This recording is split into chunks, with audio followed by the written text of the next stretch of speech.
Hello, Literary Ray here, and today's story is The Sphinx Without a Secret by Oscar Wilde. Please get comfy, grab a cup of tea, and enjoy.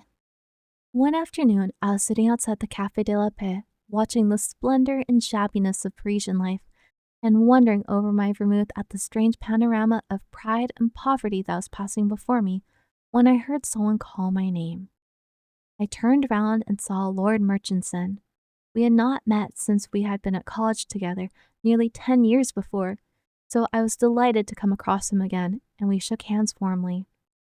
At Oxford, we had been great friends. I liked him immensely. He was so handsome, so high-spirited, and so honorable. We used to say of him that he would be the best of fellows if he did not always speak the truth. But I think we really admired him all the more for his frankness. I found him a good deal changed. He looked anxious and puzzled, and seemed to be in doubt about something.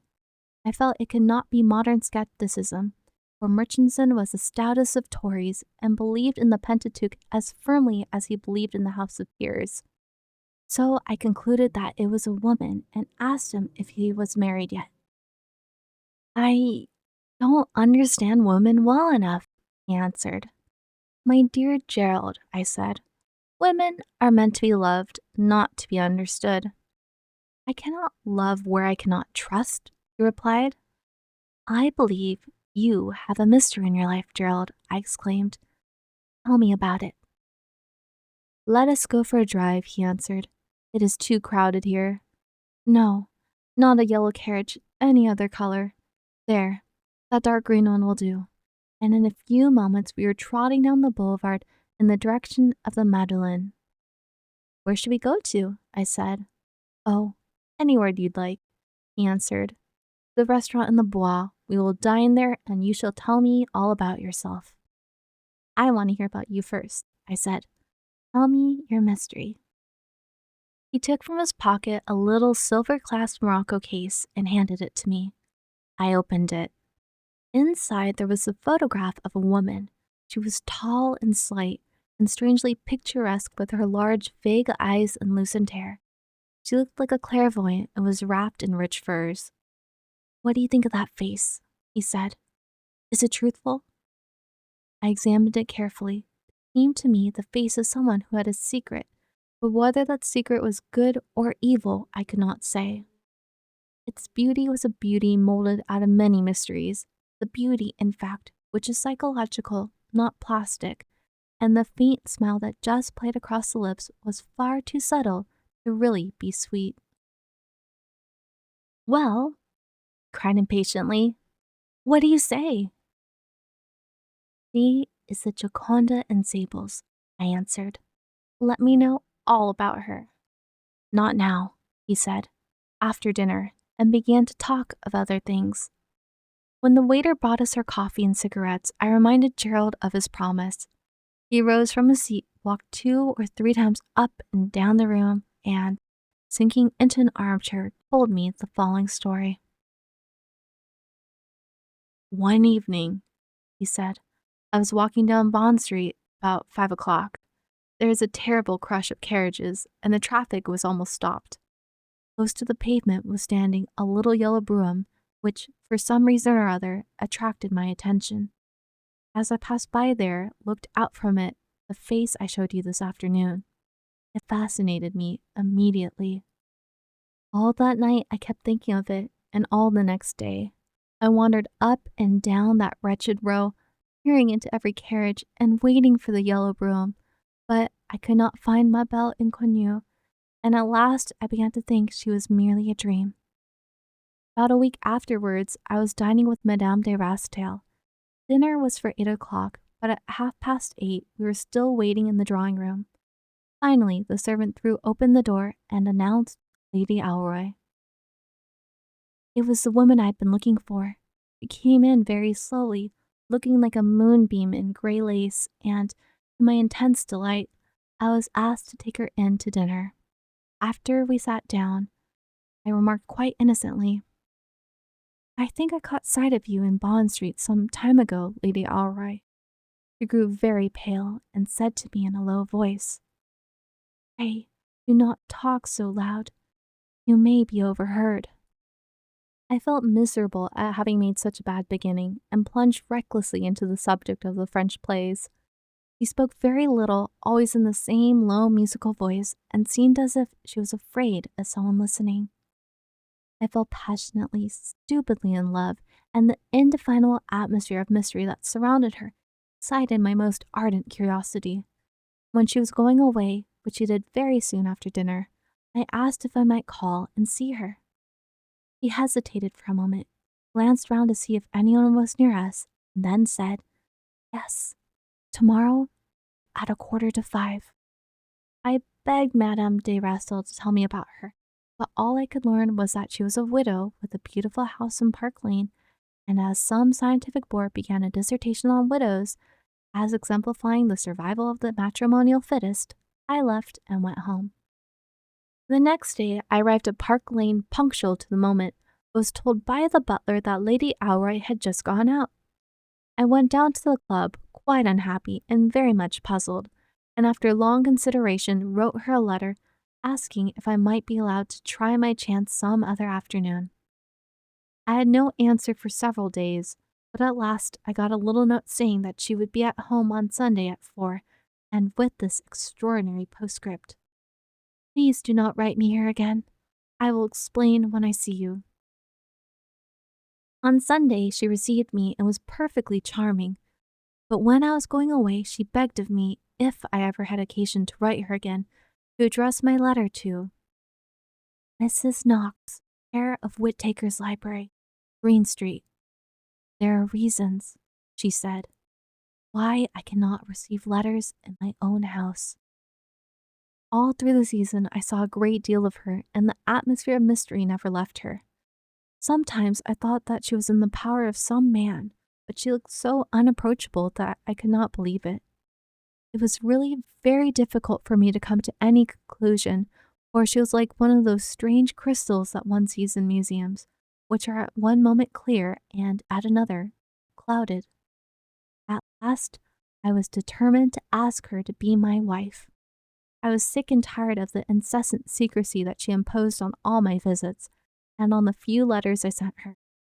I wrote to her at the library to ask her if she could see me the following Monday at 6. She answered yes, and I was in the seventh heaven of delight. I was infatuated with her, in spite of the mystery, I thought then. In consequence of it, I see now. No, it was the woman herself I loved. The mystery troubled me, maddened me. Why did chance put me in its track? "You discovered it then?" I cried. "I fear so," he answered. "You can judge for yourself. When Monday came round, I went to lunch with my uncle, and about 4 o'clock found myself in the Marylebone Road. My uncle, you know, lives in Regent's Park. I wanted to get to Piccadilly, and took a short cut through a lot of shabby little streets.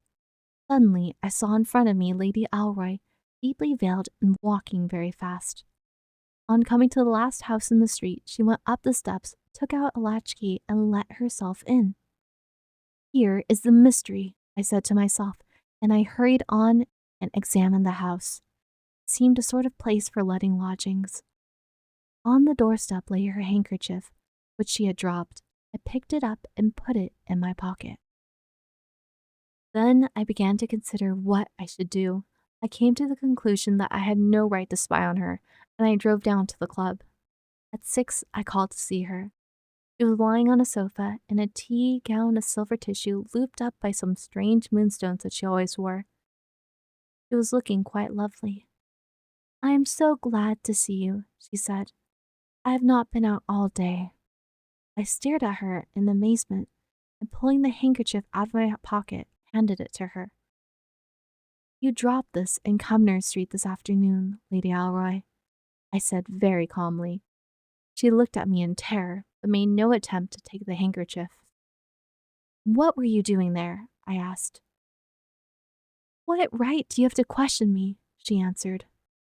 "The right of a man who loves you," I replied. "I came here to ask you to be my wife." She hid her face in her hands and burst into floods of tears. "You must tell me," I continued. She stood up and, looking me straight in the face, said, "Lord Murchison, there is nothing to tell you." "You went to meet someone," I cried. "This is your mystery." She grew dreadfully white and said, "I went to meet no one." "Can't you tell the truth?" I exclaimed. "I have told it," she replied. I was mad, frantic. I don't know what I said, but I said terrible things to her. Finally, I rushed out of the house.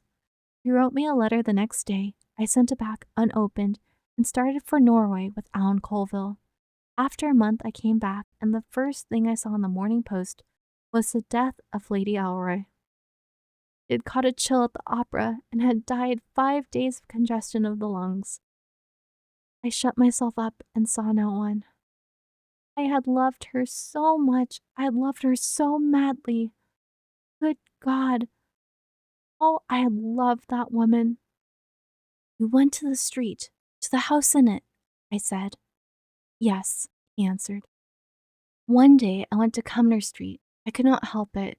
I was tortured with doubt. I knocked at the door, and a respectable looking woman opened it to me. I asked her if she had any rooms to let.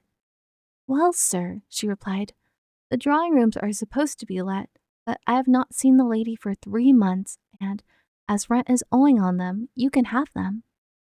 "Is this the lady?" I said, showing the photograph. "That's her, sure enough," she exclaimed.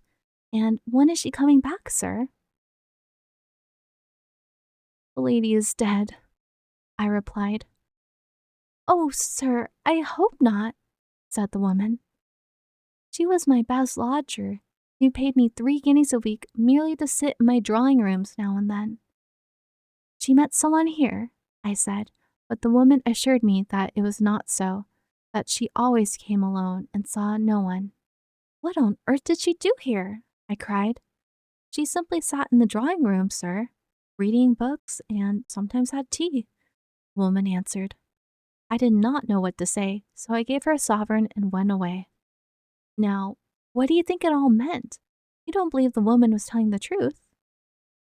I do. Then why did Lady Alroy go there? "My dear Gerald," I answered, "Lady Alroy was simply a woman with a mania for mystery. She took these rooms for the pleasure of going there with her veil down and imagining she was a heroine. She had a passion for secrecy, but she herself was merely a sphinx without a secret." "Do you really think so?" "I am sure of it," I replied.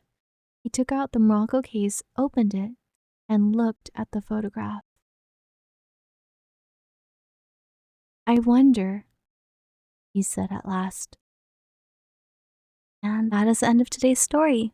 What did you think? I'm going to end this with my two favorite lines. One was a dissertation on widows as exemplifying the survival of the matrimonially fittest. And I felt passionately, stupidly in love, and the indefinable atmosphere of mystery that surrounded her excited my most ardent curiosity. And that reminded me of Mr. Darcy going, "most ardently," and I had to retake that a couple of times. Anyways, thank you so much for staying to the very end, and bye.